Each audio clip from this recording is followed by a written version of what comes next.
Welcome in. It's time for the Morning Espresso here on the SDH Network. I'm Jason Longshore.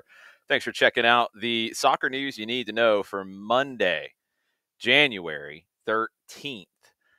Feels like a weird weekend here in Atlanta with the snow, ice, all kinds of things. Hopefully, everybody stayed safe and didn't lose power for too long if they lost it. Hopefully, the rest of you watching from around the country and world are in good health and good spirits and good weather. And let's get into the news. Atlanta United has been in that news. Talk about a weird weekend.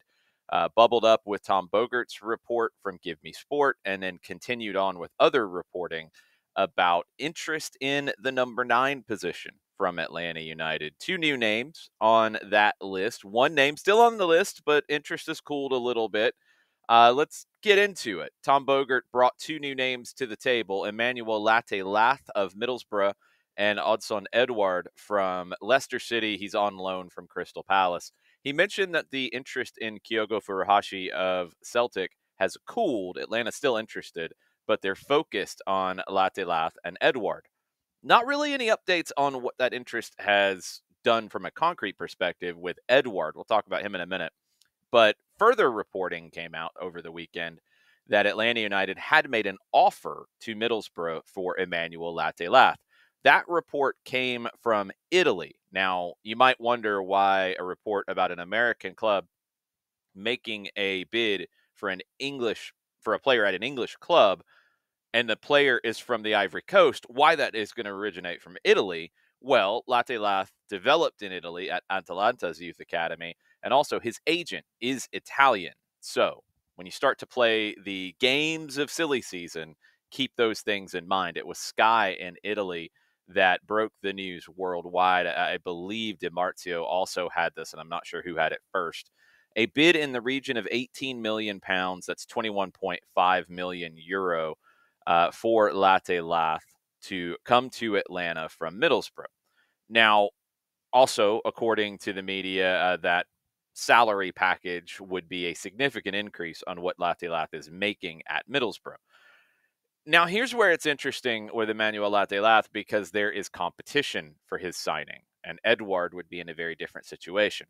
So Ipswich Town made an offer of around 20 million pounds on the last day of the transfer window in the summer. That's once add-ons were included. That was on deadline day. Middlesbrough's leadership group rejected it. Ipswich is still interested. Kieran McKenna has talked publicly about the need for a new striker. They're trying to avoid relegation in the Premier League. Lath had also been linked with various interest from Leeds United, from Leicester City, although that one doesn't seem to make a whole lot of sense at this stage. West Ham is another one, and that's another very interesting one to keep an eye on. They have been interested for quite a while. They need a new striker badly. Their summer signing, Nicholas Füllkrug, was diagnosed with a hamstring injury. That's going to keep him out for around 3 months. Jared Bowen, also out with a long-term injury. Michail Antonio, out after a recent car crash. So West Ham needs a new striker badly. They've been linked with Evan Ferguson of Brighton. They've been linked with Jonathan David of Lille. Lath is probably the most realistic and most attainable of those three players. There's also been talk out of Italian clubs of interest in Lath due to his time in Italy, but there's never been anything hardcore there. And also, you have to go back to his agent being Italian. That could be part of that. According to the English reports of folks who cover Middlesbrough, Atlanta is the first of any of these clubs to make an official bid. He developed in Atalanta's academy, struggled to break through after a series of loans to lower division Italian clubs. He broke through on loan in Switzerland, 16 goals in 34 games at St. Gallen, followed that up with 18 goals in 36 games in his first season at Middlesbrough last year. Had a slower start to this year, and his agent has given interviews and talked about a cause of that potentially being that interest at the end of the summer window. But he has 10 goals in 28 games so far, and he's been much more prolific as of late. He's also worked his way into the Ivory Coast national team. He made his debut last year and has 2 caps to his credit. He's 26 years old at this stage. He's under contract at Middlesbrough with the option. He's under contract through 27. He has the option of an additional year. So Middlesbrough doesn't have to sell him because his contract is coming up. He's their leading scorer with 10 league goals, only two players ahead of him in the English Championship in the Golden Boot race. He wanted to go to the Premier League last summer, but he did come around to Middlesbrough's decision to keep him. Would he want to stick around with these kinds of interest and now a bid from Atlanta United? I don't know how he feels about moving to Major League Soccer. Middlesbrough, from a financial standpoint, they revealed a pre-tax annual loss of £12.4 million. Steve Gibson is their benefactor, their owner. He would have to plug that gap with money.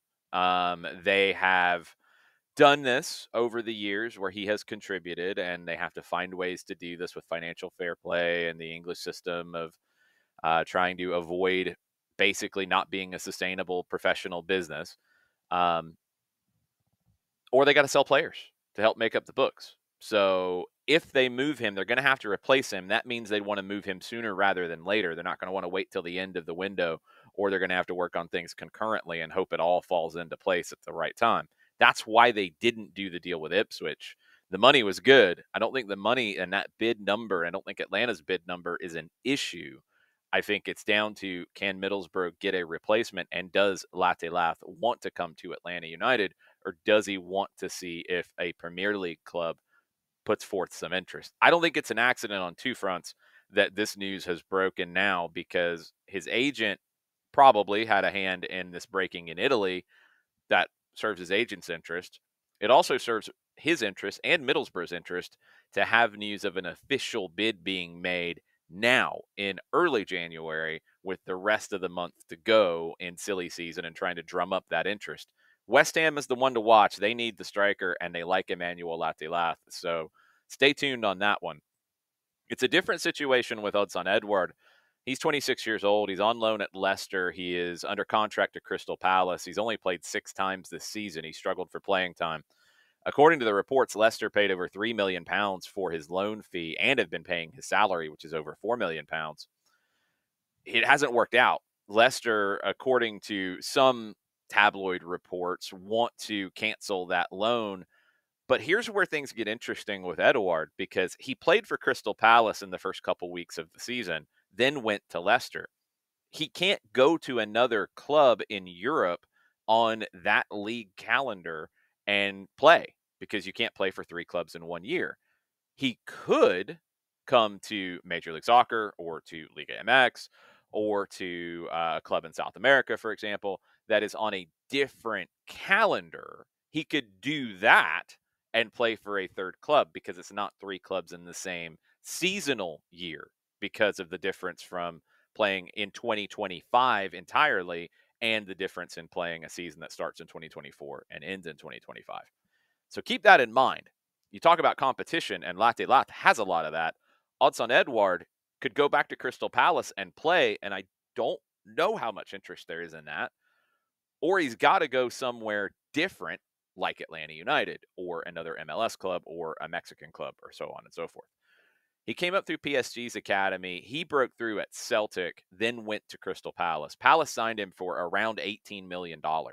So there's your range. That's kind of the ballpark we're talking about.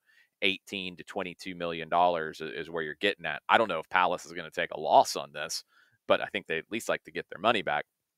He scored at least 5 goals in each of his 3 Premier League seasons with Crystal Palace, 7 goals last year in over 1,500 minutes.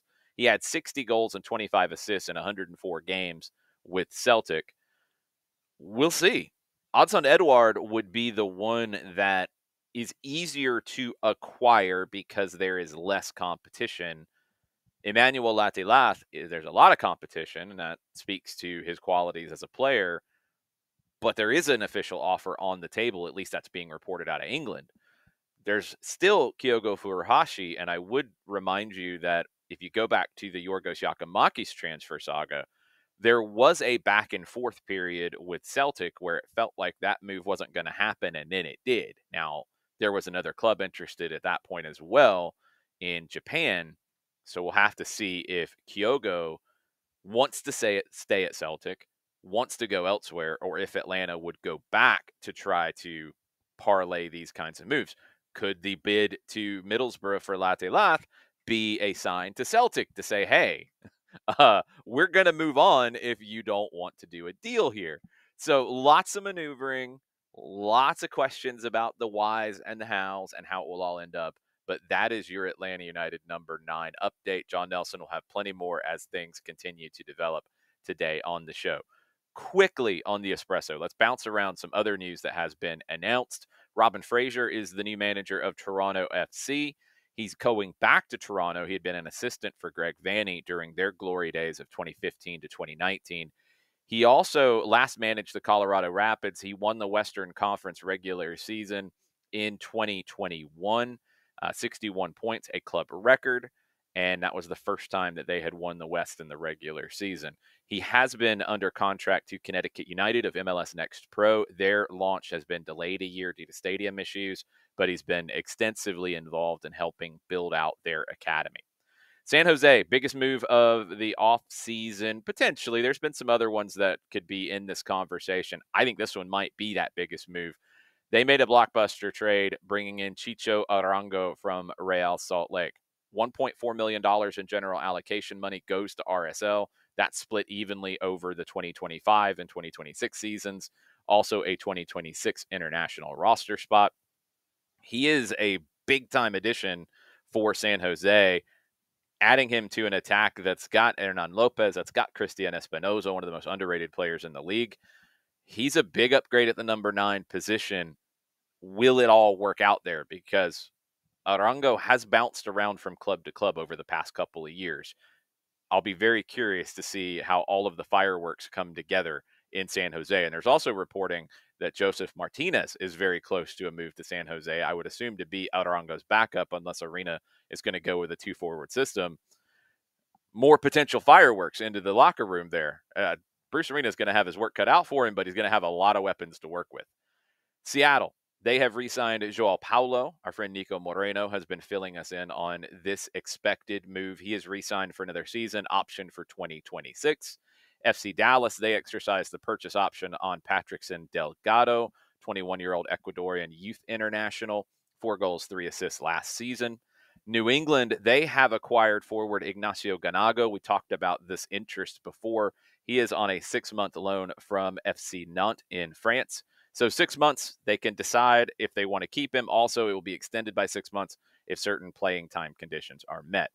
New York City, 2 homegrown signings. Prince Amponsa is coming back from Wake Forest, 92 games, 84 starts during his time in Winston-Salem. They've also signed Jacob Arayave. Played a lot with New York City, too, and MLS Next Pro. Nashville signed Dominican Republic international goalkeeper Xavier Valdez. He was a Houston Dynamo homegrown, and he was acquired via waivers, signed for a season with 2 options.